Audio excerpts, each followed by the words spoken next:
여러분 안녕하세요. 벌써 세 번째로 인사드리게 된 AMPM 글로벌의 퍼포먼스 마케터 황준우입니다. 지난 1, 2강에서는 구글과 구글 키워드에 대한 개념 설명과 기초 세팅에 대해 말씀을 드렸는데요. 아무래도 이번 강의부터는 구글 키워드 광고에 대한 효율적인 운영 방법이라는 어느 정도 심화 과정으로 들어가게 되기 때문에 지난 강의들을 한 번씩 보시고 오는 것을 추천드립니다. 그럼 지금 바로 출발해 보겠습니다.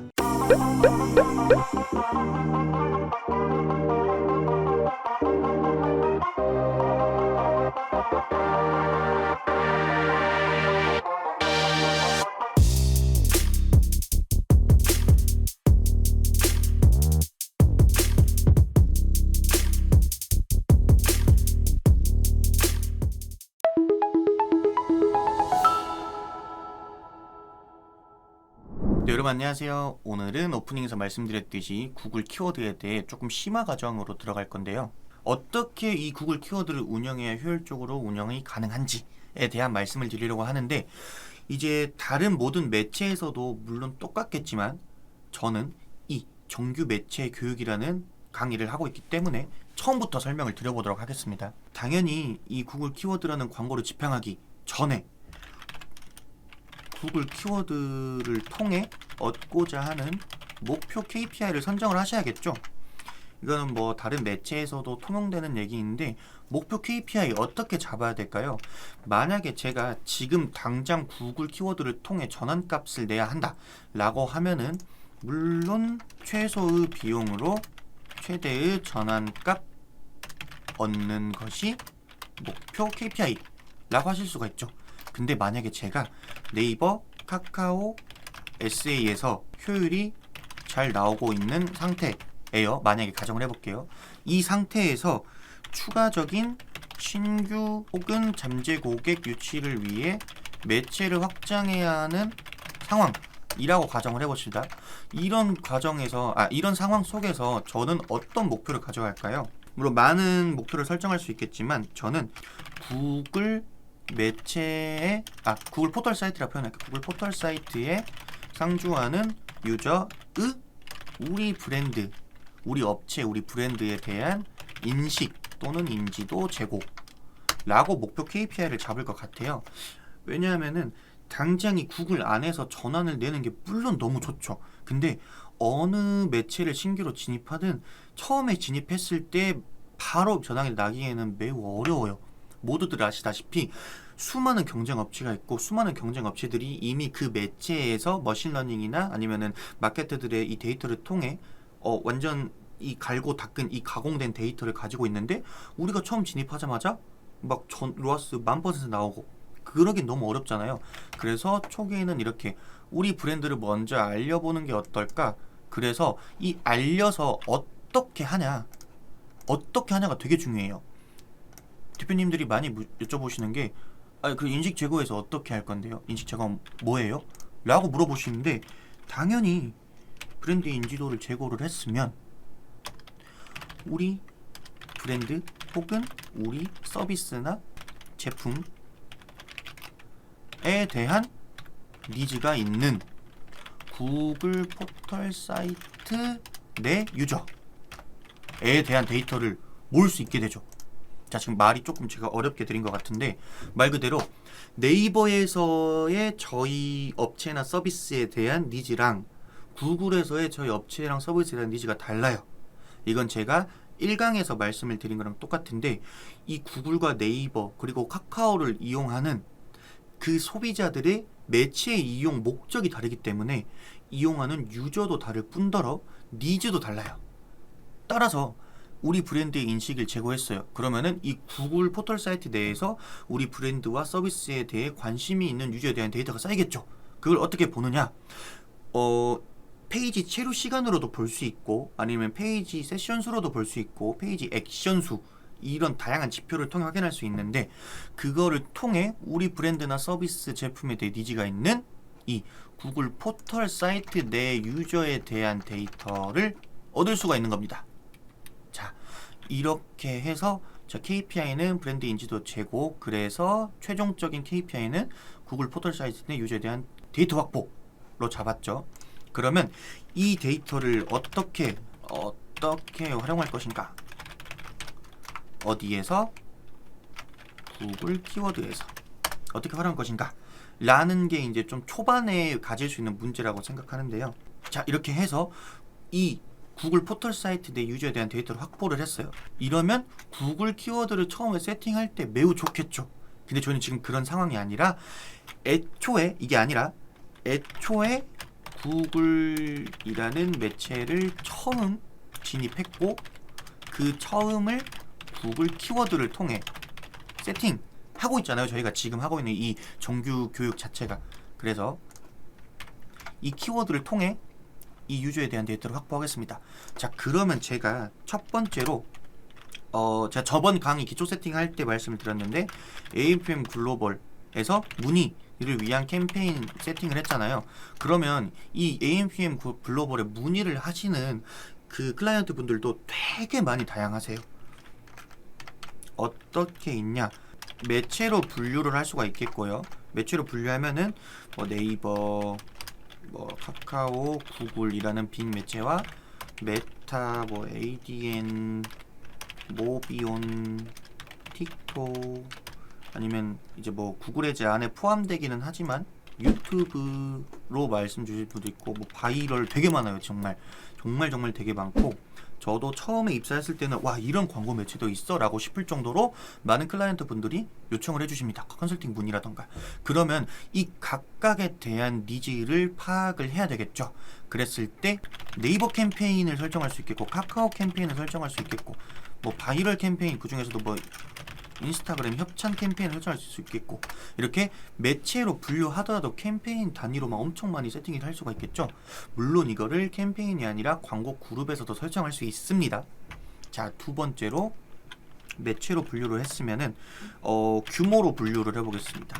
규모로 분류를 했을 때 만약에 월 예산이 좀 300에서 500 정도로 소액, 자, 월 예산이 3에서 500만원 정도로 소액이시다 라면 저희가 대표님 네이버, 카카오, 구글 뭐 이게 왜 AND지? ADN 뭐 바이럴 다 하셔야 됩니다 라고 말씀드리는 게 효율적일까요? 절대 아니에요. 처음 광고를 집행하신다 가정을 했을 때 처음에는 이 물론 업체나 아니면 상품군에 따라 다르겠지만 네이버 혹은 메타에서 좀 테스트를 진행해 보시는 게 좋다고 생각이 들어요. 마케터마다 다를 수 있어요. 근데 만약에 월 가용 예산이 한 3천만원 정도 되신다고 하시면, 그러면은 대표님 지금 이러이러한 상황이니까 네이버는 뭐 1000, 뭐 메타 아니 뭐 구글에서 1000, 뭐 이런 식으로 뭐 쭉쭉쭉쭉쭉 분배를 할 수가 있겠죠. 그러면 이분들이 얻고자 하는 정보는 달라요. 구글에 검색을 했을 때. 그러면 이 규모에 따라서 뭐 광고 소재라든지 문구라든지 이런 것들을 다르게 세팅을 할 수가 있겠죠. 그래서 뭐 이렇게 규모로 분류할 수도 있겠고요. 아니면 또 어떤 게 있을까요? 시기적으로 분류해 보겠습니다. 저희가 일상적으로 늘 노출하는 광고가 있을 거고, 지금 시기에서 제가 정말 바쁘게 일하고 있는 부분은 블랙 프라이데이입니다. 블랙 프라이데이 때 한정된 시기에 좀 많은 예산으로 노출하신 광고를 하시고 싶으신 분들도 있을 거고, 아니면은 연말부터 뭐 구정까지 광고를 하시고 싶으신 분들도 있을 거고, 되게 다양하겠죠. 이 사람들의 니즈에 따라서 다양하게 그 캠페인을 세팅을 해야 이런 부분에서 우리 제품, 우리 서비스, 우리 업체에 대한 니즈가 있구나라는 데이터를 파악할 수가 있어요. 그래서 이렇게 말씀을 드리고, 두 번째로는 저희가 여기에서는 저희 문의에 대한 이런 내용을 적었잖아요. 그 다음에는 강의, AMPM 글로벌 강의에 대한 캠페인 세팅을 해볼게요. 제가 지금 하고 있는 것도 이제 강의잖아요. 강의를 어떤 식으로 분류할 수 있냐? 똑같이 뭐 매체나 아니면 뭐 규모나 시기 다 구분할 수 있겠죠. 근데 여기서 저는 위에서 설명했으니까 이거는 빼고 랜딩으로 하겠습니다. 만약에 제가 연말이니까 이 특정한 시기에 트래픽을 확 올려서 11월 말부터 한 1월 초까지 트래픽을 확 모아서 구정 근처 때 엄청난 메가 트래픽을 바탕으로 리타겟팅을 진행하겠다라는 만약에 영상을 찍는다고 가정해봐요. 그러면은 랜딩 자체를 저는 저희 업체로 예를 들면은 마케터 소개 페이지 내 영상으로 랜딩을 걸어 놓을 거예요. 만약에 저라면.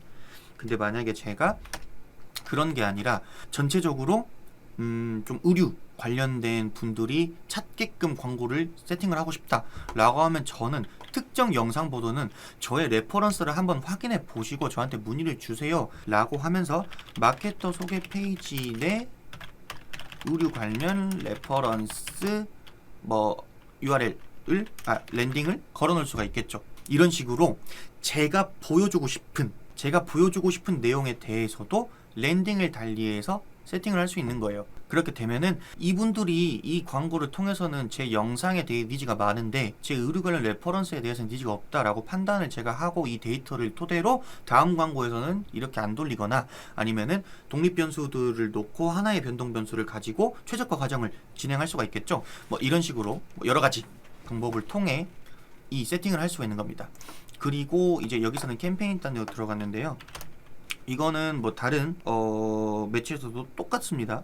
자, 광고 그룹 단위에서 되게 이거 기본적인데 안 하고 계시는 분들이 되게 많아요. 귀찮으실 수도 있고 모르실 수도 있는데 그건 중요하지 않아요. 이 규제부터 알면 되는 거예요. 그거를 제가 지금 알려드릴 수 있음에 너무 영광스럽네요. 네, 그래서 일단 저는 PC 모바일은 무조건 분리해야 된다고 생각하는 주의예요. 안 그러신 분들도 있긴 하겠지만 PC 환경에서와 모바일 환경에서 노출되는 형태라던가 아니면은 이용하는 시간이라던가 아니면은 유저의 트래픽 이런 것들이 모두 달라요. 너무 많이 달라요. 다르기 때문에 무조건 PC 모바일은 나눠서 진행을 해야 되고요. 특히 이 이용하는 목적과 특징 자체가 다르다 보니까 PC에서 노출되는 광고 소재와 모바일에서 노출되는 광고 소재 이 두 개가 좀 다르게 세팅돼야 돼요. 그게 맞아요. 무조건이에요. 왜냐면 자, 제가 업무 시간에 좀 PC를 통해 여러 가지 정보를 얻습니다. 그리고 퇴근을 하면은 컴퓨터 이용률보다는 이 휴대폰 이용률이 좀 더 높겠죠. 근데 제가 시간대 설정을 할 때 일반적으로 직장인 대상으로 하는 광고인데 업무 시간에 휴대폰에다가 완전 상순위 노출을 해놓고 퇴근 시간엔 PC에다 완전 상순위 노출을 해놓는다 라고 하면은 일반적으로는 저는 효율적이지 않은 최적화 데이터가 나왔었거든요. 때문에 PC 모바일에서의 환경분리는 무조건 필요하다고 말씀을 드리고 싶고요. 또한 이 광고 그룹 내에서 많은 분들이 좀 잘못 생각하시고 계시는 게 이 변수값이에요. 만약에 제가 A 광고 그룹에 1, 2, 3, 4, 5라는 세팅을 했다고 가정해봅시다. 근데 여기서 효율이 조금 떨어져요. 정확하게 어떤 부분에서 떨어지는지는 제가 파악을 못했는데 만약에 1, 2, 3, 4, 5라는 세팅 값에 대해 효율이 떨어져요.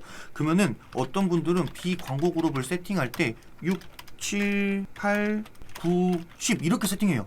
이렇게 세팅하면 안 돼요. 당장에는 어떻게 해서 QCTR이라든지 전환율이라든지 로아스라든지 이런 효율이 좋아질 수는 있지만 여기서 내가 왜 효율이 안 나왔지? 라는 고민을 한 후에 어느 부분 때문에 안 나왔지? 라는 것을 파악을 해야 돼요. 그래서 비광고 그룹을 세팅을 할 때는 1, 2, 3, 4라는 독립 변수를 두고 5 다시 라는 이 변동 변수를 줘야 되는 거예요. 만약 이랬는데 크게 데이터량이 변화가 없어요.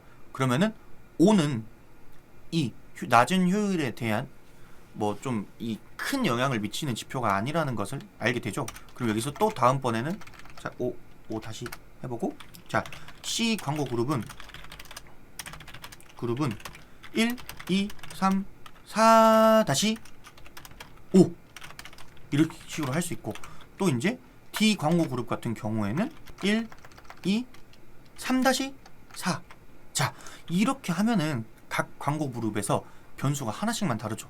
이랬을 때 만약에 이렇게 D 광고 그룹에서 갑자기 효율이 이렇게 확 개선되는 지표가 보여요.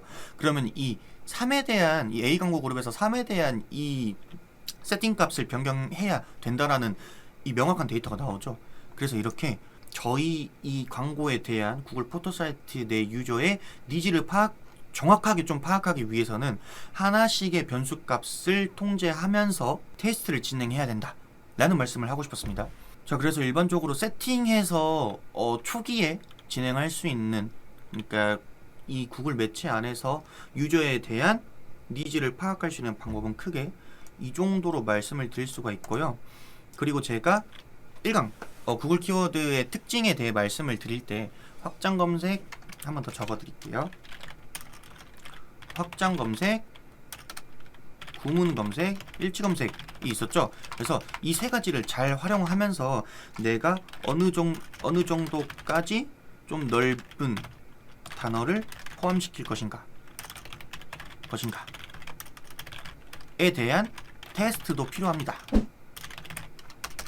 자, 제가 근데 여기서 의문이 드시는 분들이 있을 거예요. 아니, 구글 키워드 설명한다면서 왜 갑자기 뭐 엑셀 켜가지고 이렇게 뭐 말로 하냐라고 하시는데, 솔직히 말씀드리면은 구글 키워드를 통해 뭐 대시보드에서 수정하면서 보여드리는 것도 매우 중요하지만 이게 먼저 돼야 돼요. 이게 먼저 돼야 된다고 저는 매우 100% 확신을 해요. 그래서 이게 되었을 때, 그리고 이걸 통해 최적화를 할 때 어떤 데이터가 나왔고 어떤 효율적인 지표가 나왔는지는 바로 다음 강의에서 말씀을 드려보도록 하겠습니다. 네, 이렇게 구글 키워드 정규 매체 교육이 벌써 절반이나 지나갔습니다. 구글 키워드에 대한 개념 설명과 기초 세팅, 그리고 운영 방안까지 강의를 들어보시면서 구글 키워드라는 매체에 대한 이해도가 어느 정도 높아지셨을 거란 생각이 듭니다. 다음 강의에서는 제가 실제로 집행 중인 구글 키워드 광고를 어떤 식으로 운영하고 있고 또 어떤 성과가 나오고 있는지 보고서를 통해 알아보는 시간을 갖도록 하겠습니다. 지금까지 AMPM 글로벌의 퍼포먼스 마케터 황준이었습니다. 감사합니다. AMPM 글로벌을 더 알고 싶나요? 저희 AMPM 글로벌은 훌륭한 마케터님들과 언제나 광고주님들을 기다리고 있습니다. 정확한 데이터 분석은 물론 1:1 맞춤 컨설팅을 통해 광고주님의 사업 성공을 도와드리겠습니다. 네이버에서 AMPM 글로벌을 검색 또는 마케팅 인사이드를 통해서 수많은 정보를 확인하실 수 있습니다. 아래 링크 혹은 전화번호로 연락 주시면 친절한 상담 도와드리겠습니다. 디지털 온라인 광고는 언제나 AMPM 글로벌과 함께.